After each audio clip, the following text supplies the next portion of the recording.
Hello friend, welcome to my YouTube channel. तो friend, आज के इस वीडियो में आपको दिखाने वाला हूं 2022 हिंदी का पेपर, जो कि आपके 2025 बोर्ड एग्जाम के लिए काफ़ी इंपॉर्टेंट है और यहीं से 50% क्वेश्चन आपके बोर्ड एग्जाम में आने वाले हैं। तो आप यहां पर देख सकते हैं, कोड है 801 AF और 2022 का हिंदी का पेपर है। यहाँ पर समय दिया गया है 3 घंटे 15 मिनट और पूर्णांक है यानी कि 70। नोट में लिखा है, प्रारंभ के 15 मिनट परीक्षार्थियों को प्रश्न पत्र पढ़ने के लिए निर्धारित है। और अब यहाँ से आपका क्वेश्चन स्टार्ट होता है। तो आपका पहला क्वेश्चन यहाँ से स्टार्ट होता है, यानी कि पहले का निम्नलिखित कथनों में से कोई एक कथन सही है, उसे पहचान कर लिखना होगा आपको। यहाँ पर 4 ऑप्शन दिया गया है। जो भी ऑप्शन सही है उसे आप अपने बोर्ड एग्जाम की कॉपी पर लिखेंगे। पहले का खा है, निम्नलिखित कृतियों में से किसी एक कृति के रचनाकार का नाम लिखना होगा। यहाँ पर आपको 4 रचना दिया गया है, किसी एक रचनाकार के आपको नाम लिखना होगा। आपका गा वाला प्रश्न है, आत्मकथा विधा के किसी एक लेखक का नाम लिखिए, यानी कि एक लेखक का आपको नाम लिखना होगा जो कि आत्मकथा विधा के। और आपका घा वाला है, जहाज का पंछी किसकी कृति है।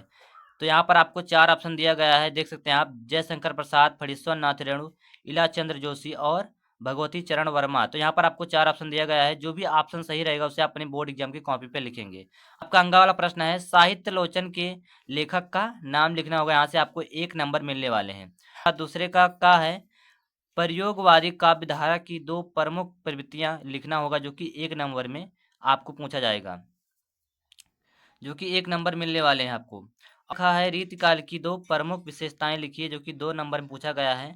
और घा आपका प्रश्न है, गंगा लाहिरी रचना के कवि का नामोल्लेख कीजिए, जो कि 2 नंबर में भी क्वेश्चन पूछा गया है। अब आपका अगला प्रश्न यानी तीसरा प्रश्न है, निम्नलिखित गद्यांशों में से किसी एक गद्यांश के नीचे दिए गए प्रश्नों के उत्तर लिखना है, जो कि यहाँ से 2 2 4 2 6 नंबर यहाँ से मिलने वाले आपको। तो आपका गद्यांश दिया गया है, कुसंग का ज्वर सबसे भयानक होता है, या केवल नीति और सद्वृत्ति का ही नाश नहीं करता बल्कि बुद्धि का भी क्षय करता है। किसी युवा पुरुष की संगत यदि बुरी होगी तो वह उसके पैरों में बधी चक्की के समान होगी, जो उसे दिन दिन अवनति के गड्ढे में गिराती जाएगी, और यदि अच्छी होगी तो सहारा देने वाली बाहु के समान होगी, जो उसे निरंतर उन्नति की ओर उठाती जाएगी। कि आपका पहला है, उपयुक्त गद्यांश का संदर्भ लिखना होगा। और दूसरा है, रेखांकित अंश की व्याख्या करना होगा, यानी कि कुसंग का ज्वर सबसे भयानक क्यों होता है। और आपका वाला प्रश्न है, व्यक्ति अपनी उन्नति और विकास चाहता है, और यदि एक ही उन्नति और विकास दूसरे की उन्नति और विकास में बाधक हो तो संघर्ष उत्पन्न होता है, और यह संघर्ष तभी दूर हो सकता है जब सबके विकास के पथ अहिंसा के हो हमारी। तो ये आपका दूसरा यानी कि गद्यांश है, जो कि अथवा में दिया रहेगा, यानी कि दोनों में से आपको एक गद्यांश करना होगा। हमारी सारी संस्कृत का मूलाधार इसी अहिंसा तत्व पर, यानी कि इस तरह से यानी कि गद्यांश दिया रहेगा, 2 गद्यांश दिया रहेगा, उसमें से आपको एक गद्यांश लिखना होगा। जो कि यहाँ पर गद्यांश के नीचे 3 प्रश्न पूछा रहेगा। इन तीनों प्रश्न का उत्तर आपको यहीं से मिलेगा, इसी गद्यांश में से मिलेगा। अब मैं आगे चलता हूँ। आगे आपका चौथा प्रश्न है। तो आपका चौथा प्रश्न है, निम्नलिखित पद्यांशों में से किसी एक की संदर्भ सहित व्याख्या कीजिए तथा उसका काव्य संदर्भ भी आपको स्पष्ट करना होगा। तो यहाँ पर 2 पद्यांश पूछा जाएगा और दोनों में से आपको एक ही करना होगा। तो आप देख सकते हैं, पहला जो कि आपका पद्यांश ए है, और आपका दूसरा पद्यांश यहाँ पर है, आपका दूसरा पद्यांश ए वाला है। तो दोनों में से आपको एक करना होगा। आपका पांचवा प्रश्न है, निम्नलिखित लेखकों में से किसी एक लेखक का जीवन परिचय दीजिए एवं उनकी किसी एक रचना का नाम लिखना होगा। यहाँ पर जो कि जयशंकर प्रसाद का जीवन परिचय पूछा गया है, और डॉक्टर भगवत शरण उपाध्याय का, और जयप्रकाश भारती का पूछा गया है, यानी कि 3 नंबर यहाँ से मिलने वाले हैं। अब आपका जो कि खा वाला प्रश्न है, निम्नलिखित कवियों में से किसी एक कवि का जीवन परिचय दीजिए तथा उनकी किसी एक रचना का नाम लिखना होगा, जो कि यहाँ पर सूरदास, रसखान, मैथिली शरण गुप्त, यानी कि तीनों में से आपको एक ही लिखना होगा जीवन परिचय। आपका छठवां प्रश्न है, निम्नलिखित संस्कृत गद्यांश का संदर्भ सहित आपको हिंदी में अनुवाद करना होगा। यहाँ पर जो कि 4 नंबर में क्वेश्चन पूछा गया है। यहाँ पर आपको 2 जो कि संस्कृत गद्यांश दिया गया है, 2, दोनों में से आपको एक ही करना होगा।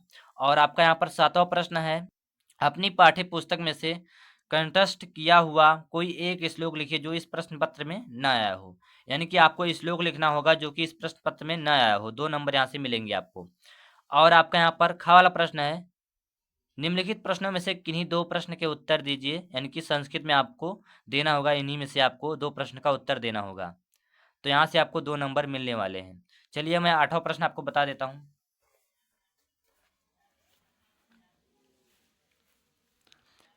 आपका 8वां क्वेश्चन है, 8वें का का है, हास रस अथवा करुण रस का स्थायी भाव तथा परिभाषा आपको लिखना होगा, 2 नंबर मिलने वाले हैं।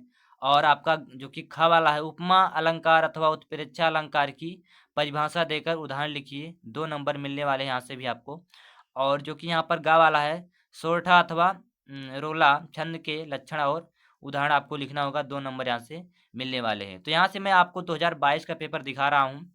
और आपका यहाँ पर 9वां प्रश्न है, निम्नलिखित उपसर्गों में से किन्हीं 3 के मेल से एक-एक शब्द आपको बनाना होगा, जो कि टोटल यहाँ से आपको 3 नंबर मिलने वाले हैं। यहाँ से आपको 3 नंबर मिलने वाले हैं। और आपका यहाँ से ख वाला है, निम्नलिखित में से किन्हीं 2 प्रत्ययों का प्रयोग करके एक-एक शब्द आपको बनाना होगा। यहाँ पर आपको एक-एक शब्द बनाना होगा, जो कि यहाँ से 2 नंबर आपको मिलने वाले हैं। ग वाला प्रश्न आपका है, निम्नलिखित में से किन्हीं 2 के समास विग्रह कीजिए तथा समास का नाम लिखना होगा आपको। यहाँ से आपको 2 नंबर मिलने वाले हैं। यहाँ पर आपको समास विग्रह करना होगा और समास का नाम भी आपको लिखना होगा। और आपका जो कि घ वाला है, निम्नलिखित में से किन्हीं 2 शब्दों के तत्सम रूप लिखिए आपको। आपको तत्सम रूप लिखना होगा, जो कि 2 नंबर यहाँ से आपको मिलने वाले हैं। और आपका अंगा वाला प्रश्न है, निम्नलिखित में से किन्हीं 2 शब्दों के 2-2 अपर्यायवाची आपको लिखना होगा, जो कि 2 नंबर में आएंगे क्वेश्चन। आपका 10वां प्रश्न है, निम्नलिखित में से किन्हीं 2 में से संधि विच्छेद आपको करना होगा, यानी कि संधि विच्छेद आपको करना होगा, 2 नंबर यहाँ से आपको मिलने वाले हैं। और आपका ख है, निम्नलिखित शब्दों के रूप चतुर्थी विभक्ति एक वचन आपको लिखना होगा, जो कि 2 नंबर में क्वेश्चन पूछा गया आपके बोर्ड एग्जाम में।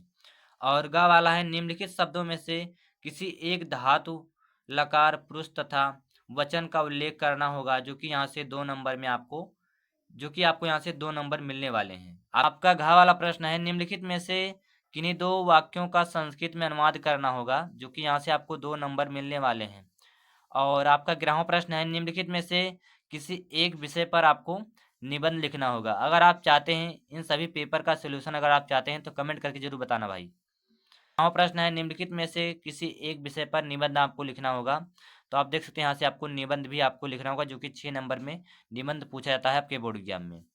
और 12वां प्रश्न है, अपनी पठित खंड काव्य के आधार पर निम्नलिखित प्रश्नों में से किसी एक का उत्तर देना, यानी कि आपको खंड काव्य लिखना होगा। जो भी आपके जिले में चलता है आपको यहाँ से खंड काव्य भी आपको लिखना होगा, जो कि आपके बोर्ड एग्जाम में काफ़ी इंपॉर्टेंट है। और यहाँ से आपको 3 नंबर मिलने वाले हैं। तो इस तरह से मैं आपको 2022 का पेपर दिखा दिया। तो आशा करता हूँ गाइज आप सभी को वीडियो अच्छी लगेगी। अगर वीडियो अच्छी लगी गाइज तो हमारे चैनल सब्सक्राइब करना, वीडियो को लाइक कर देना। चलिए गाइज मिलते हैं नेक्स्ट वीडियो में। जय हिंद, वंदे मातरम।